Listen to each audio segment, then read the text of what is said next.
সাগরের অতলে হারিয়ে যাওয়া আংটি কিভাবে ফিরে এলো মাছের পেটে? শুনুন ঈমান আর চক্রান্তের এক অবিশ্বাস্য গল্প। এক মুসলমানের অটল বিশ্বাস ছিল, দরুদ শরীফ পড়লে আল্লাহ সব বিপদ থেকে বাঁচান। এই বিশ্বাস ভাঙতে তার ইহুদি প্রতিবেশী এক ভয়ঙ্কর ফন্দি আঁটল। সে একটি বহুমূল্য আংটি বানিয়ে আমানত হিসেবে ওই মুসলমানের কাছে রাখল। কিন্তু সেই রাতেই প্রতিবেশী গোপনে আংটিটি চুরি করে মাঝ সাগরে ফেলে দিয়ে এলো। তার পরিকল্পনা ছিল, কিছুদিন পর আংটি চাইতে গেলে সে তো আর দিতে পারবে না, আর তখন সবার সামনে তাকে চোর সাজিয়ে চরম অপমান করবে।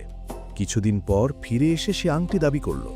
মুসলমান লোকটি শান্তভাবে বললেন, আগে আমার শিকার করা এই বড় মাছটি খেয়ে যান।